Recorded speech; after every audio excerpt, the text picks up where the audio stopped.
Hi guys, welcome to this lesson, week 2. I've called it Building a Remote Team in 5 Simple Steps. So what I want to do here is show you how you can really quickly start getting some people into your business to do things much better, much faster, much cheaper than you're doing a lot of things yourself. So when I speak to business owners, micro business owners, no matter what the niche or industry they're running their business in, a lot of you listening to this lesson, I would have spoken to you prior to enrolling. And in all the conversations I have in my broader community and people in this program, the problems that I hear about are always the same. The single biggest challenge, the biggest problem that people have in business is the sense of overwhelm, the fact that they are the driving force. No matter whether you're running your business by yourself and you're doing everything, or you've got a slightly bigger business and you might have 2 or 3 or 1 or more employees, either full-time or part-time or contractors, and you've got a few people doing a few things for you. No matter what stage you're in, the problems that I hear about are always the same, and those are problems of overwhelm, being overloaded, having too much to do, everything relying on you being the driving force, not being able to afford the time or the resources or the money to train people, and just end up doing things yourself. And people identify that as the single biggest thing holding them back, or the single biggest thing draining the fun or the pleasure out of running their business. And it's the same no matter where I turn, no matter who I'm speaking to. So I wanted to tackle that problem straight up in week 2.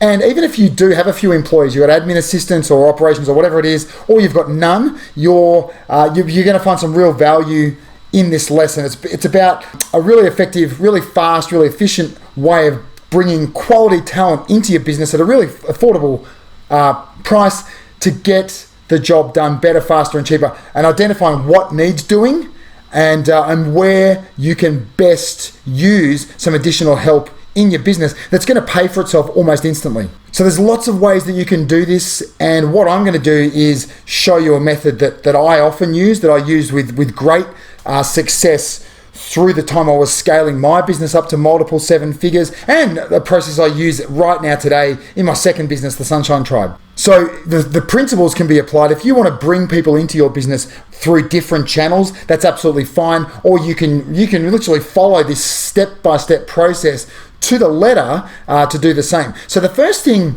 I think that's really important is to really sit back and take some time to think about the value that you bring to your business and your worth to your business. Because to take the first step, a lot of it's about mindset, and people have these fears of empowering others and relinquishing some control, and the fear of not having things done the way that they know how that they like to do them, and not being done as well as they can do them, and their reputation and their brand being damaged or tarnished. And the next obstacle that people inevitably have is whether or not they can afford it. That brings a lot of fear out in people. I just can't afford to bring people in, so it's just cheaper for me to do it myself. So I guess the way I always approach this is, one is to recognize the fear and embrace it, and know internally that it is a scary thing that you're doing, and there's a fear of the unknown. Is it going to work out? Am I going to be able to pay for it? It's a legitimate fear. So I guess the first thing is to identify the fact that you cannot move forward, you can't grow, you can't scale, you can't give yourself a better life if you're not prepared to be able to bring other people into your business that are going to free you up to serve your business in the best possible way. So the first thing that I do and used to do when I was running my travel business was to get really clear on what I bring to the business. So what is my value to the business? And I always used to just start with actually putting a dollar amount on my time in the business. What is my time worth to the business? How do you do that? Well, you all have different ideas on that. I figured, as an example, I would look around and I'd say, okay, well, I'm doing $1 million a year. I'm drawing a salary of X, so I'm going to crunch that down and I'm going to work out exactly what I'm paying myself by the hour to work in my business. And when I did that in the earlier sort of days, it would be around about the $50, $7,500 an hour mark. By the time that I was doing well over 7 figures in revenue, I figured that my worth to my business, my hourly rate, was around $200. And so that's what I went with. I also sort of came to that conclusion by looking around me.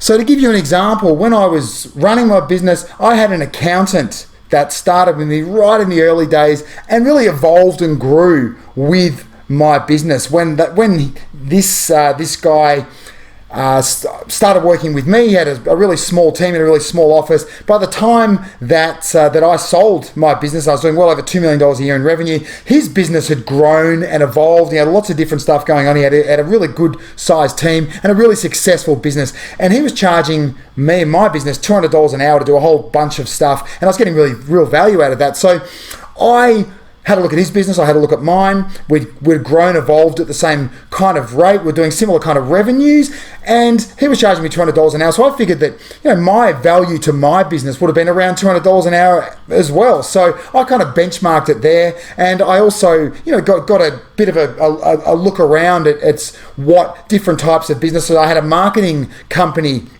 on a monthly retainer at one point that was somewhere in the vicinity of $200 an hour as well. So I figured, I was good at what I did. I was running a really great business. It was under management. I was running a well-oiled machine. I was working on strategy, and I had a really good skill set. So I was running a good business, and I felt that my time was worth about $200 an hour to my business, which then made it really, really easy for me to bring talent, to recruit people, both within Australia, to come into my office on a full-time, part-time basis, or to bring in, to assemble a remote team. It made it really, really easy, because if I could get something done better, faster, and cheaper than I was doing it myself, then that was really, really important. And that flowed down. I had a general manager who was getting paid about $100,000 a year, so I knew what he was getting on an hourly rate and what his value to the business was. So if I wanted to offload things from his plate, well, I just had to get them done better, faster, and cheaper. And that flowed down all the way down to my operations manager, my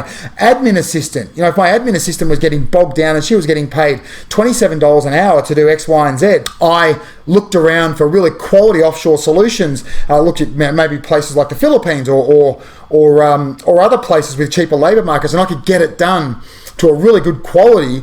It made the decision a no-brainer. Bring someone in at $7, $8 an hour, get it done better, faster, and cheaper. So it was a real flow-on effect. And once you get the wheels turning, it's like a flywheel effect. And it's a really effective way to scale your business very, very quickly by bringing really good quality people into your business at a really affordable rate. So as I say, by no means am I saying this is the only way to do this. You could be looking around your local area for people. If you feel more comfortable having people in your office that you can train, you can nurture, then that's fine. You can absolutely apply these principles. But if you are looking to create a remote team, then 100% you can literally follow these steps that I recommend step by step. Okay, so step one, the first thing that we would need to do is to brainstorm what you and your team, if you do have a team, should and should not be doing right now in the day-to-day operations of your business. That's the first step. Now, before I go on, don't stress. What I've done here is that in the program resources, I have literally summarized this entire lesson in a Google Doc that you're going to be able to grab, and you're going to be able to walk yourself through the 5 steps using that Google Doc. Not only that, but in that it links out to a few worksheets that you're going to be able to use as well. So don't worry about taking copious notes. Just digest the lesson and then pick up the accompanying resources just below here in the resource section, so you can go through these steps really, clearly, really methodically, using the worksheets that I've created as well. But I'll give you a peek at that lesson, those accompanying resources at the end of this lesson. I'll just share my screen with you and show you, so you know exactly what you're looking at. But what you're doing in step one is you are identifying exactly what it is that you and your key staff love to do, what you're great at, what you get done really quickly and really easy, and how you're best serving your business. So for some perspective, we're also going to estimate how much time you actually spend on these tasks per week. And then the next thing we're going to do is we're going to identify what you don't love doing, that you're currently doing right now, what you're not really great at, what takes you longer than it should. And again, we're going to estimate the time that you are currently spending on these tasks. So once you do it, you'll be really, really surprised when it's actually documented there on the page. You're like, wow, that's really interesting. I can't believe how ineffective or how inefficient that is. Now, just to I give you an example, I once had a general manager who was at the time getting paid $120,000 a year, and some of the jobs that he was doing were quite low level, quite menial, and he really loved and knew his way around a spreadsheet. So he did a lot of our data collection, and he kept a lot of our databases updated and were populated on a regular basis, and a couple of things which I let go for quite some time. And then at one point the penny dropped, and I sort of thought, well, even though he does these pretty well, he actually quite likes this job, and there was a few other examples of these type of jobs. He had a preference for certain things which he was quite good at, which he did quite well, and I let it go for some time. But then at a point I realized that he had a skill set that was far superior to a lot of these tasks. So even though he was doing them quite well and business was going along okay, I made a decision to offload everything that was kind of beneath him and get him done better, faster, and cheaper, and which freed him up to do the stuff that I was paying him to do the stuff that was really going to move the needle for my business. And that was when I noticed a massive shift in the business when I did that, and I got him to do a lot of the things that I'd employed him for initially. I really noticed the impact really quickly. Okay, so we've identified what we're great at, what we love doing, you and or your key staff. We've looked at what you're not so great at, what you don't really love doing, and what takes you longer than it really should. And the last thing we're going to do, and don't worry about taking notes, as I say, I've got the worksheets here for you, and I'm going to show you those in just a minute. We're going to identify some tasks or jobs that just aren't getting done, but that are a real top priority and that are going to really move the needle for your business right now. So even though the time spent on these tasks is zero right now, you should really be investing some time in getting them done. And we'll need to figure out which of these tasks might also be candidates to be outsourced or for someone else that you can bring in as you're building your remote team. So for some context, if you're sort of scratching your head thinking about where to start, maybe here's a few examples of tasks that most micro business owners need to get done, just for a little bit of extra inspiration. So things like answering phones or customer service or customer support. It could be inquiry responses. It could be general office management, or it could be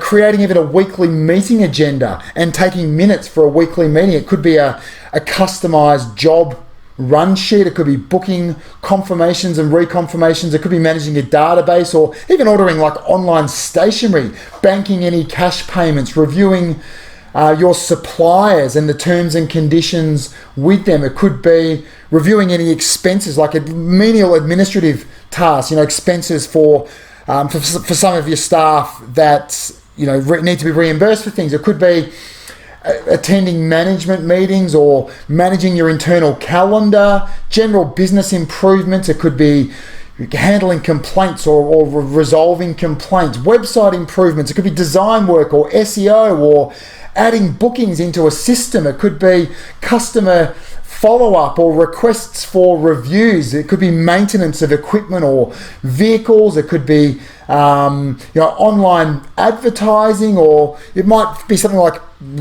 team performance reviews. There's just a few ideas of things that are probably happening in your business that may or may not be candidates for being outsourced or to be taken off your plate. And just another little hint there, if you're really unsure about the kind of things that you could be brainstorming here, think about it this way. Watch for overstretched staff and particularly stressful times of the year. Are there any tasks that regularly get rushed or done poorly or more poorly than others, and they probably should be done a little better? Because these are going to be telltale signs that you need to hire more help and get some of those responsibilities shared with new people. So once you take the time to do this step one, and highlight your core competencies and the things you love doing, you or your key staff, the things that drive you crazy, and get them into this workbook that I'm going to show you in a second, you're going to get a much better perspective on what you might want to outsource. And just keep in mind that this is going to look different for each type of business in each kind of niche or industry, and based on the vision for each business owner. But that list of tasks and jobs and things like that, I think you're going to find a lot of them are going to be common to many different types of micro businesses. So we're not going to choose the task just yet, but the first step is absolutely crucial just to get that brainstorming step done. All right, so the next step is this. We're going to choose one job or one task to work with, and we're going to dive into writing out the details for that task. So let's get right into it, guys. So based on your exercises for step one, you will have put yourself in a position to choose one major task, or it could even be a combination of smaller related tasks that you want to get off your plate. And then you're going to select from the last two tables in the worksheet that you completed for step one, a job to create. So you'll see that the last two tables are the things that you're not great at and the things you don't like doing, or things that just aren't getting done but are really good candidates to be taken off your plate and onto someone else's plate. But what task to choose? Well, I would recommend that you start with a smaller task. This is a process that can be replicated, it can be scaled up. But what I want to do is give you a quick win, something you can do easily and quickly, just to show you what's possible before you start scaling up. And you see these offloading of tasks to someone else paying for themselves really, really quickly and freeing you up to serve your business in the best possible way. So I definitely recommend that you start with something smaller. I'd much rather see you successfully outsource a smaller task than get kind of overwhelmed with a big complex job with a big scary budget. So if you're really keen to tackle something beefy, I would suggest just start the first steps in that process. If you find even if it's a freelancer at the very, very least that you like, and the work gets done to your satisfaction, then that's a green light that you can continue with the next steps. And that is building out a more detailed, beefier, more structured task. So, for example, I would love to outsource, let's say you wanted to outsource the SEO of your business. So it's a pretty big job. And the best way for you to tackle it would be to break it down into really much smaller tasks like this. So let's say maybe part one is to get an SEO review and a consultation of your current website and some recommendations on how you could proceed. And then part two or step two would be to have someone tackle edits and optimization related to your site's loading performance, for example, readability and mobile responsiveness. So that's another smaller task. Task three or part three might be to have someone tackle keyword research and get SEO recommendations for existing pages and new content or blog posts. And then four might be to have someone edit or organize, optimize existing web pages. Part five could be something like having someone create new SMO optimized content for your business website. And then part six could be to have someone execute like a backlink strategy to increase website ranking, i.e. increase the number of high value websites pointing to your pages and posts. So for a big meaty job like this, you may not even know all the steps you need to take. And that's why starting with something small, like, really, really simple, just get an SEO review and a consultation of your present website and some recommendations on how to proceed might be the perfect place to start. Because the bottom line, let's not bite off more than we can chew for now. And now you may be asking at this point a question like this: how do we know when outsourcing is the way to go, rather than bringing someone in and putting them, on the books in inverted commas as a part-time or a casual employee? It's a good question, and I guess the way that I would answer that would be to say, I believe that smaller, more defined tasks can and should be outsourced. So like a remote solution, like an online freelancer. and tasks that don't need a ton of back and forth or ongoing direct management. Other good candidates are tasks that are repetitive, menial, and can easily be accomplished by, let's say, like a high school graduate with clear instruction. So they're the sort of things that I would be looking to outsource and get done remotely. And just remember, a big advantage to if you do choose to build a remote team and outsource some smaller tasks and get them off your plate, a big advantage is that you're tapping into labor markets all over the world that could be substantially cheaper than hiring locally, which is a big thing for a really small business. And so if you want my advice on the types of tasks that you would look to outsource, now I say outsource initially, you might find that once you go through a process of getting these taken off your plate and onto the plate of a remote solution, building a remote team, or you might say outsourcing, you might find that there's so much involved in it that they warrant, like a really detailed position description, and for you to employ someone on a part-time or full-time basis. You'll find that out by going through, taking those baby steps first. So things like web or mobile developers is a good candidate to be outsourced. Copywriting, photography, writing or editing, web or graphic designers, virtual assistant, basically everything to do with computers, including things like management of email systems or website hosting, server hosting, troubleshooting, data backup, general admin tasks, things like accounting or bookkeeping can be done really effectively with a remote solution. Blog management, social media management, graphic design, video production, lead generation is a really good one. So finding leads, it can be time consuming, and with the right training, it's totally possible to hire someone for as little as a few cents per lead, which is awesome. Email marketing is something that can be outsourced, I believe. Data entry, translations into different languages, and lower level customer support, like manning a low level help desk. These can totally be outsourced or considered when you're looking at building a remote team.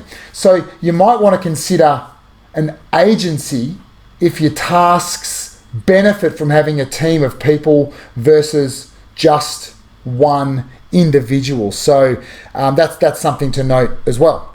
And a really good example of that, when I was running my tour business, Melbourne Private Tours, a bunch of years ago, I had a big problem that was killing me, and that was the HR side of the business. As I grew, it became the most monumental headache, and the whole workload of HR in my business was bogging me down, and it was causing frustration and really taking the fun out of it. So I felt a really strong sense of relief when I found an Australian HR agency that handled literally everything having to do with employee contracts and filing tax paperwork and the day-to-day human resources work that was leading to overwhelm and frustration, and it was eating up a huge amount of my time. So their specialization in my things like my state labor laws and tax codes made them a natural choice for an agency. Okay, so that was something that really helped me. So the time for you now is here to make a choice and to get to work on your task description. And I'll show you in a second. I've got a worksheet for you that you can use to do that at step 2, and I'll show you where to find that. And you'll see in the worksheet there's like 7 pages of step-by-step instructions that are going to help you to create that task description. And there's some really good examples that you can follow as well. So make sure, and again, that resource is just below this lesson in the resource section. Be sure to download the worksheet, and I've put a lot of work into it, and you should definitely save it or save a copy for future needs when you're building a larger remote team or you're outsourcing more stuff. All right, so the next step 3, what I've done in the accompanying worksheet is I've just detailed some of the really important best practices that I've found when I've been building a remote team. So I think the best way is for you to take a really close look at those in the accompanying document that's there, as I've mentioned, in the resource section below. It's things like being accurate when choosing the category and the subcategories for your job, super specific about what's required with the task, being upfront about the initial budget, making sure that you are really crystal clear on the structure, the milestones that someone's going to need to meet, and the way that you're going to release remuneration to get the task completed, and things like the best way for you to communicate and for you to to send payments, things like that. So I've outlined a whole bunch of those in this accompanying worksheet, but there are some really fundamental and really important best practices that you need to keep in mind if you're going to be setting yourself up for success and growing your team in the most efficient, effective, and cost-effective manner. Okay, so step 4 is where you would choose the platform that you're going to find the best possible talent, the marketplace, if you call it. And my recommendation to you is, because I've used it for so many years with so much success, is Upwork. So there's the URL there. Now what I'm going to do, I'm just going to quickly share my screen with you and show you a couple of things in this step and where you're going to find the step-by-step instructions that are going to set you up for success. Okay, so I just wanted to show you what you'll be seeing in the resource section. So here's that document that I've referred to. You'll see that just below this lesson there in the resources, building a remote team in 5 simple steps. So here's step 4. And as you can see there, we've got the URL for Upwork, definitely the platform that I would recommend.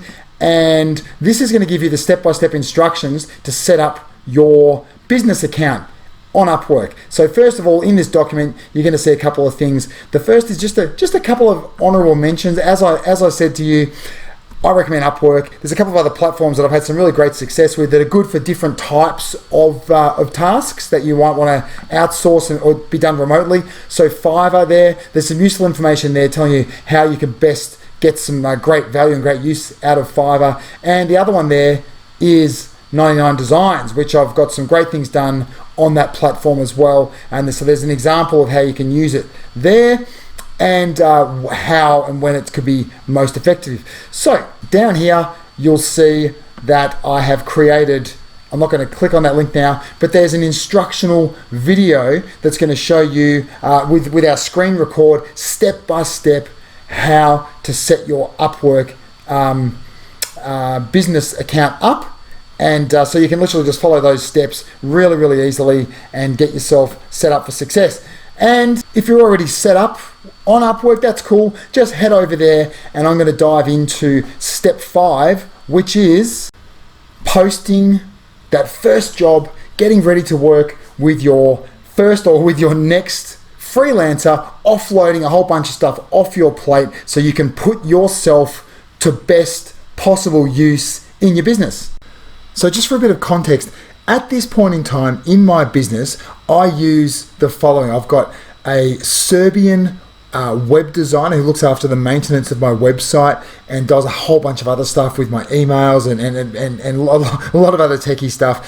And she works at a rate of, I think it's about $12 an hour. I've got a bookkeeper in Pakistan, Mohammed, who is really efficient and going through this process that I've used and I'm showing you today. He has been trained to do things my way and he works, I think it's maybe $5 an hour. I've got a virtual assistant in the Philippines called Crits, and I think his going rate is $6 or $7 an hour. He's highly skilled. He does an amazing job for me. I've got another designer that I use for things like Facebook ad thumbnails and a bunch of other stuff. My presentation slides and a few other things. Her name's Sen, and her going rate's I think $7 an hour. And they are so effective, so efficient. They work really well in unison.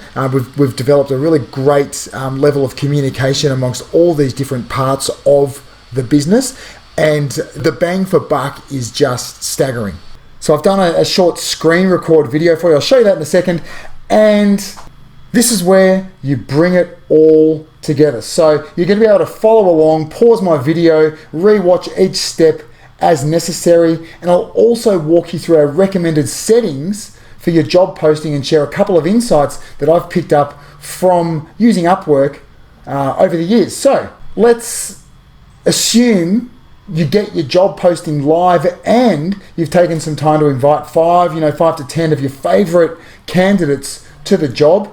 Not to worry, I'll show you how to do this in today's recording. So keep in mind that choosing who you want to work with and whether to proceed with your next job or task or collection of tasks is going to be 100% up to you. And if you don't find a good fit or you decide to pull the plug on the job, don't see it as a failure. Remember, the goal here is to get you comfortable with every step associated with building an effective, efficient, possibly remote team, and to give you the tools and best practices that are going to set you up for success. And in doing so, are going to make your business instantly more valuable. And if we've accomplished that, then we're going to count this as a big win. So I'll just jump onto my screen and show you now.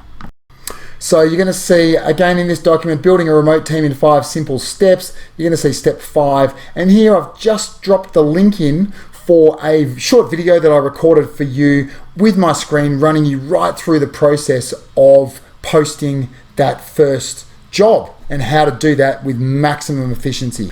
So the last thing I want to do, guys, is just go back up to the top and show you those couple of worksheets that I mentioned. So you'll see down here in step 1, there's a link there for you to grab an editable version of the Google Doc worksheet to make yourself your own copy. And you can see there, this is what it's going to look like.